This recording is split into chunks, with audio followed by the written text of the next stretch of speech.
Back on your morning wake up on 1320 WILS.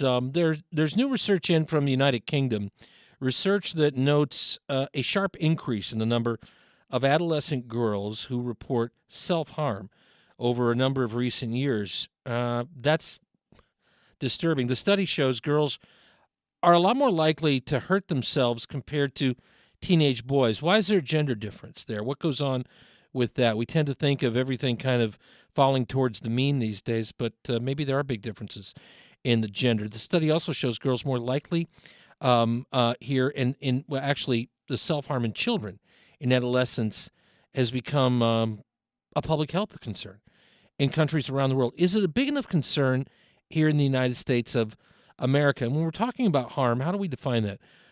Is that a broad term or is it very specific? Let's talk to somebody who knows about parenting here, a specialist and author of a number of best-selling parenting books, including Father to Son and Father to Daughter, Harry H. Harrison Jr., back on our show. Harry, good morning.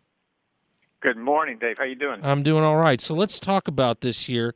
If it's a major concern factor in other developed countries, is it a major concern factor in the United States? And what's the problem as you see it here in America? Well, right now, the most recent report suggests as many as 1 in 5 girls between 10 and 18 are now cutting themselves. So we have 20% of the girls between 10 and 18 self-harming. That's incredible. That's a very big number.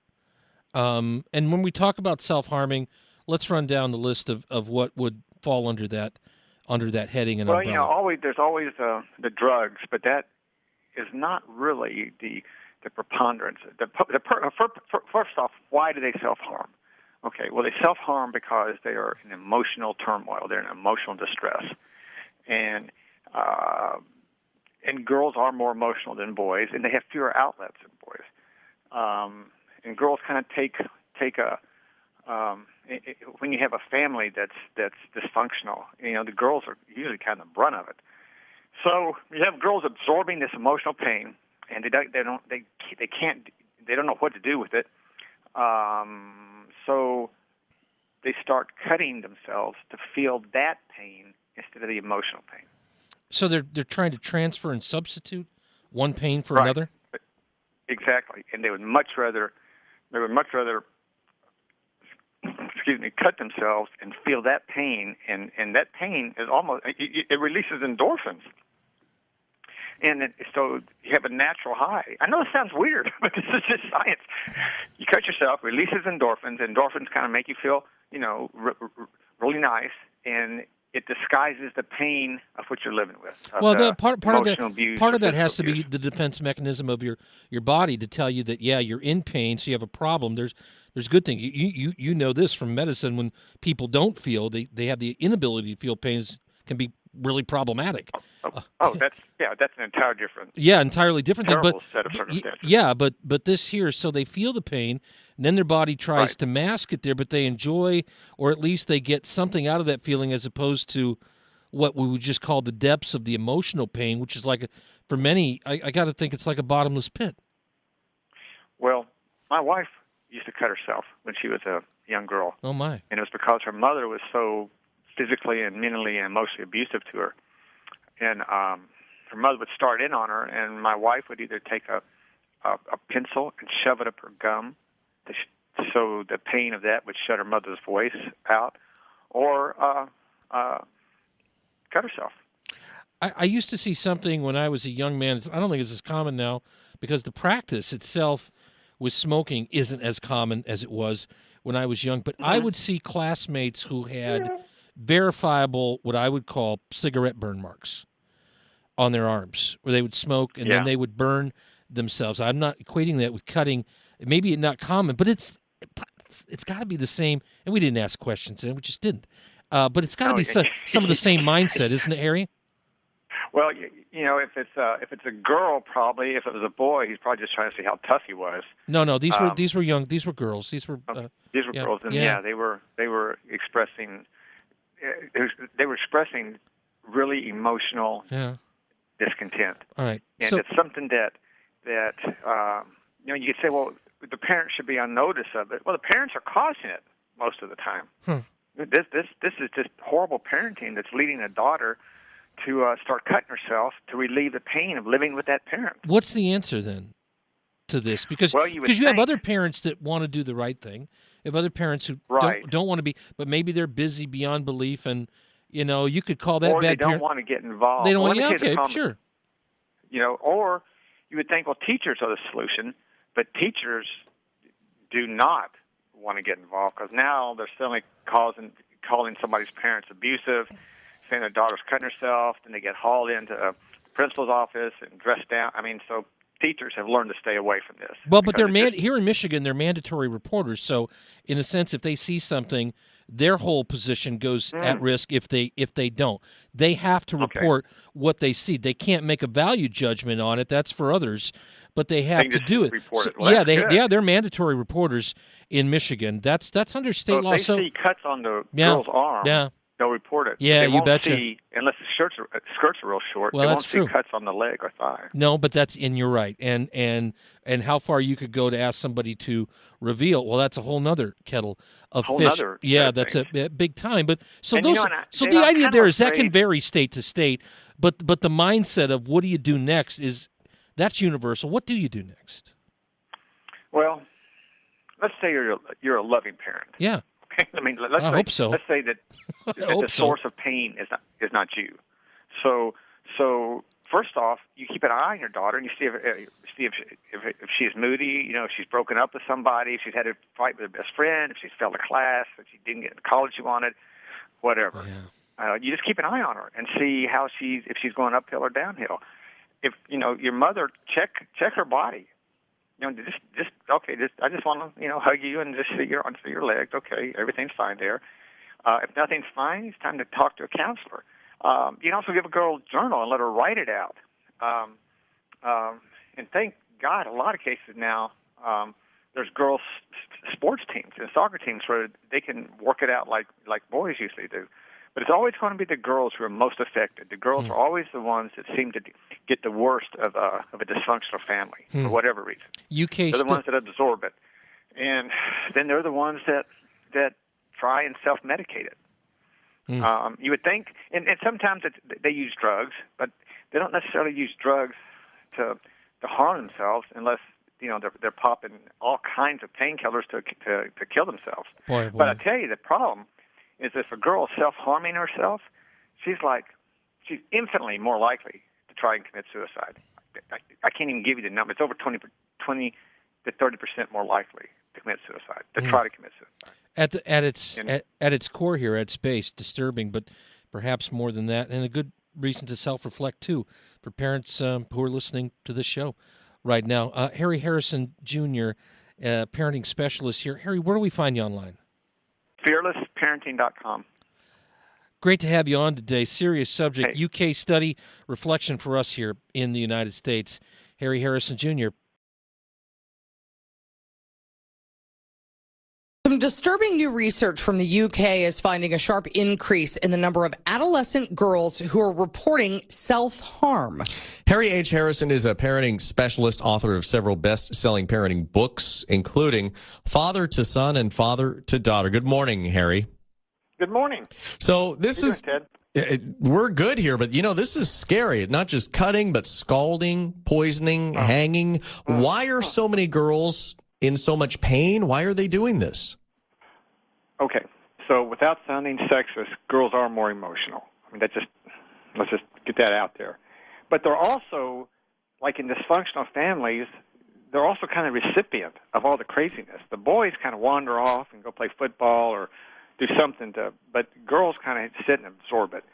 So you have several things going on. One, you have girls who are just miserable at home. Their parents are abusive, or their parents are never there, and so they start the pain that they're feeling is they would rather feel the pain of a razor blade on their body than the emotional pain. Does that make sense? It's like that pain can cover the emotional pain. And the other thing is when you start cutting yourself, you release endorphins that are kind of like an opiate in the body, so you kind of feel high. So if you're like really, really depressed and you want to get out of that, and your mother's screaming at you, your father's screaming at you, or you've been abused or something, and you cannot deal with the pain, they will pull out a razor blade and start cutting. And the pain of that cut smooths the emotional pain. They'd rather feel that pain than the emotional pain. Now, we know that some boys do it, but this is mostly girls. Between the two of them, is there any commonality in the why of it? Well, first off, a study came out by Psychology Today that said a good 20%, 1 in 5 girls between 10 and 15 harm themselves. That's astounding. That's unbelievable.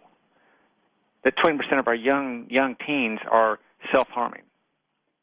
And they were speaking about girls. So I think the other thing about girls is that I mean, they can read on the internet how to do it. They can get romanticize it about it if they want to. But the other thing is, like I said, let's say that your parents are not abusive, that your home life is okay, but that you've broken up with your boyfriend, or your best friend has said some gossip about you, or something has disturbed your world where you hear cutting will take away the pain, and so you cut yourself. And that because that releases endorphins, I know this sounds crazy, but because that releases endorphins, you get kind of a high, and you can get addicted to that. So what do So you have 14-year-old girls addicted to cutting themselves. what do parents need to do? What are the signs, and what do we need to do if we see this? Well, let's assume that you're not the cause of it to begin with. I mean, if you're driving your daughter so nuts where she's having to self-harm, then you need to back off and look at yourself as a parent. If things are fine, but your daughter seems to be going downhill, I mean, you can tell if she gets emotional, if she starts crying, if she doesn't want to associate with anybody. It's time for mom just to kind of go sit and look at her daughter's body, frankly, and just look at her legs, look at her thighs, look at her arms, make sure nothing's happening. And if something's happening, then obviously immediately get her to a therapist. But if nothing is happening, then get her to talk about it. Get her to write about it. Get her to you may even get to a therapist then. But you want to head this off because it is growing, and it's growing at a rapid rate. And I kind of blame the internet for that, for like I said, romanticizing that. Oh, do you hurt? Well, to cut yourself. Boys will. I don't think cutting themselves is a boy thing. I think taking pills may be a boy thing, or driving fast into a wall is a boy thing. But I don't think boys cut themselves. I could be wrong, but I just haven't seen that many reports about it. All right, Harry, we are out of time, but thank you so much. That is Harry H. Harrison Jr., who is a parenting specialist, joining us on the KOGO News Live line. New research from the United Kingdom finds a sharp increase in the number of adolescent girls reporting self-harm. Parenting specialist, he's one of the top best-selling authors when it comes to parenting, author of several best-selling parenting books. Harry, way to go. Harry Harrison, how are you? I'm doing great, Stevie. How you doing? I'm great. Impressive. Good work. You're helping people. Trying to. Thanks. Good work. Okay, so what's the explanation that young girls might hurt themselves at a 3-to-1 versus boys? Well, I think there's several things, and please, God, don't tell me I'm sexist or anything, but girls are more emotional. I mean, that's just a fact, okay? They don't really, when boys get upset, they go play football or they go get in a fight. I mean, they wrestle. They do something to let go of energy. And a lot of homes today, Steve, there's a lot of abuse. There's a lot of yelling going back and forth. The boys seem to just stomp off and go hang out with their friends. The girls absorb it. And this can start as young as 10 or 11. My wife used to cut herself. Really? And she would do it when her mother was screaming at her, taking her to the hospital for a broken arm and screaming at her how she was a loser. And wow. I mean, she was 10. Wow. And so my wife was busy just secretly putting a pencil up her gum. And she said it was the pain that relieved the agony of her mother screaming. And this is what we have, is that girls, the young girls are young, it's 10, 11 now. And I don't think that's gotten any younger. I could be wrong, but my wife said that she knew of 10-year-olds, 11-year-olds when she was 10, 11 that would do it. And they would start cutting themselves. If they wanted to be seen, they'd cut themselves on the arms. If they didn't want to be seen, they cut themselves on the legs, and that's still happening. And plus, I think that I hate to blame Hollywood, but I think there's been some movies out that kind of romanticize death, kind of romanticize suicide. I think that you've got the internet. That's, 50 different ways to kill yourself. All this is ganging up on very emotional, very distraught young girls. Well, and you can say, guys, how can we help these young girls? But really, you need to help the bad parent. I mean, what do you do with a bad parent that screams and calls them losers? What in the world? This is what. Why are you having children? What in the world is wrong with you?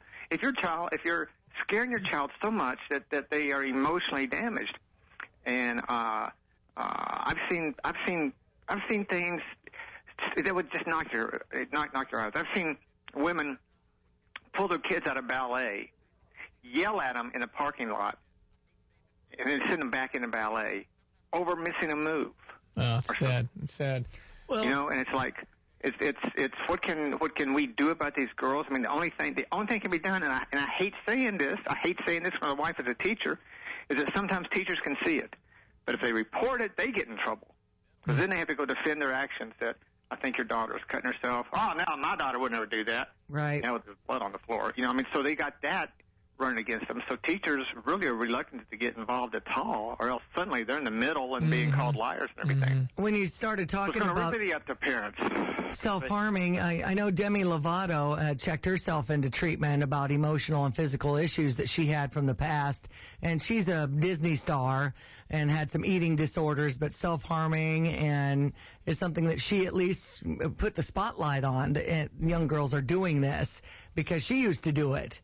So that's. Did she say how young she was when she started? Well, it says in late 2010 I got treatment for emotional and physical issues and started. How old was she at 2010? I wonder. We don't. Right. We looked that up, but I mean, Harry, how common? I hate to even ask this because I'm afraid of the answer, but I mean, how common do you think it is that there's this kind of incidence of abuse by a parent verbally and kids that are trying to harm themselves? You think there's a number on that?